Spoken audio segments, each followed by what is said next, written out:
안녕하세요. 중국어로 가는 한문의 저자 김동렬입니다. 이번 강의는 305강이고요. 배주의 기본을 두고 파생된 글자를 배워보도록 하겠습니다.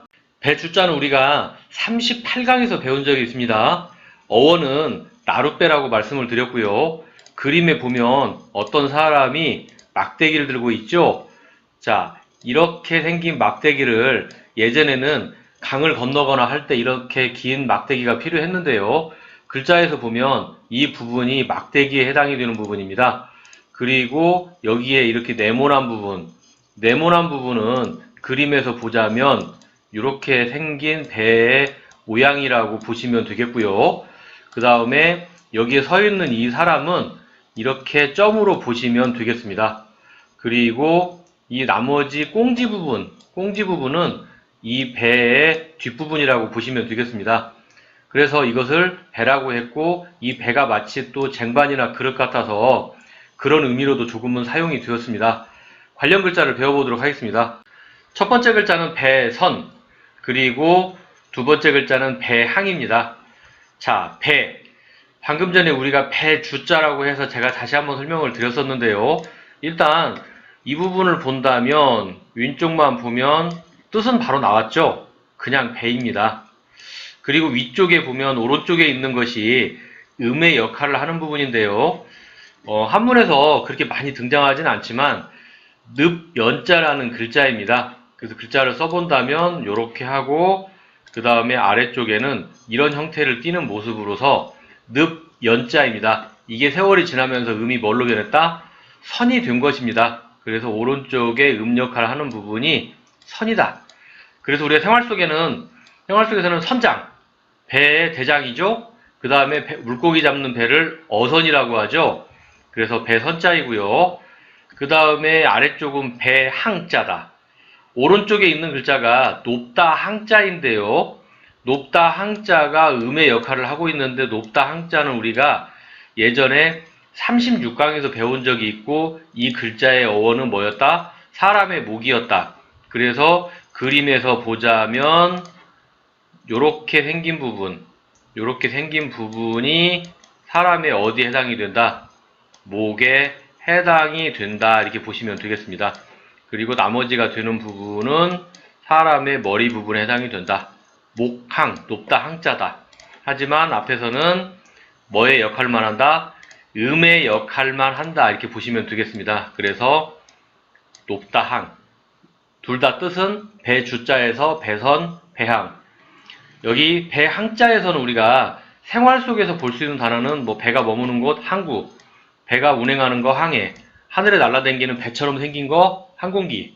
그래서 여기서 우리가 배선, 배항자를 배웠습니다. 자, 다음 글자는 가지 일반반 그리고 옮기다 반입니다. 자, 배에 노를 젓는다.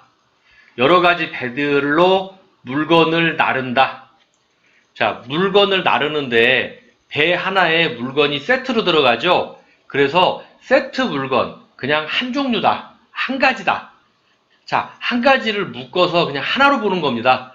그냥 배에 실어있는, 배 한 척에 들어있는 그 물건에 들어있는 모든 거를 그냥 한 세트로 보는 겁니다.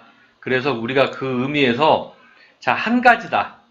그냥 한 가지라는 의미에서 그냥 일반적으로 우리 뭐 어때? 할 때 일반적으로 생각하면 이렇다는 거지 할 때 일반. 배 하나에 실은 여러 가지 물건들을 그냥 한 세트로 보는 겁니다. 그래서 한 가지, 일반적으로 그렇다. 글자에 보면 오른쪽에 몽둥이 숫자가 보이죠?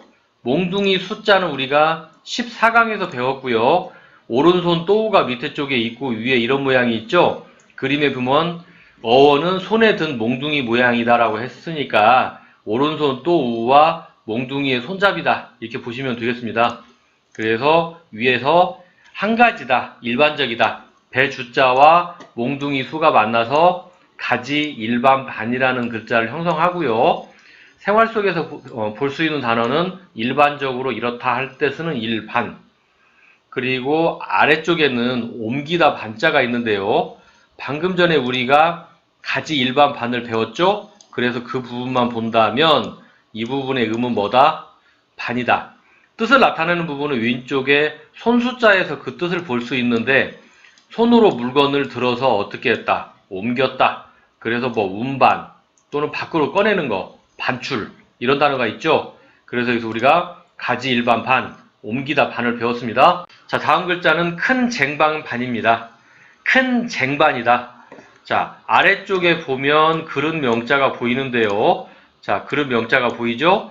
그릇 명자는 우리가 229강에서 잔잔자 설명하면서 신규로 배우는 글자라고 말씀을 드리면서 그릇이라고 말씀을 드렸고, 그릇이라는 건 이렇게 생긴 모양의, 자, 이렇게 생긴 위에 어떤 물건을 이렇게 올려놓는 거죠.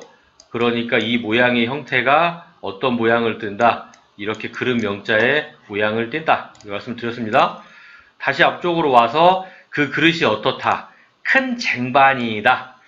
방금 전에 우리 가지 일반 반자 배웠었죠? 그 윗부분만 본다면 가지 일반 반의 음을 형성하고 그릇 명자에서 뜻을 형성하고 있는 걸 알 수 있습니다. 그래서 우리가 큰 쟁반 반을 배웠습니다. 우리가 305강에서 배주의 기본을 두고 파생된 글자를 배웠습니다. 이번 강의는 여기서 마치도록 하겠습니다. 다음 강의에서 뵙도록 하겠습니다. 감사합니다.